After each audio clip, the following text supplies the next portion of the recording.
বিদায় প্রমাণ করে আমাদের যাত্রাও কোথায়, আমাদের গন্তব্য কোথায়, জোরে বলেন। দ্বিতীয় প্রমাণ, আমাদের গন্তব্য যদি জান্নাত না হইত তাহলে আমরা উম্মতে মুহাম্মদী হইলাম কি করে?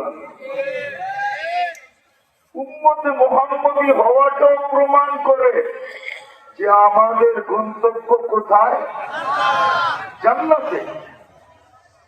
কেননা জান্নাত তো এই উম্মতের জন্যই। জান্নাত কাদের জন্য?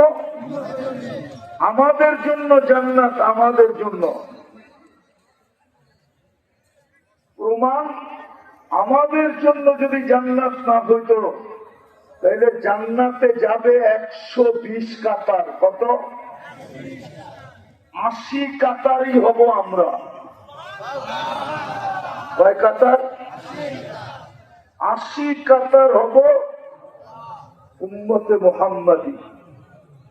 একজন নবী পাবেন 80 কাতার, মুহাম্মদুর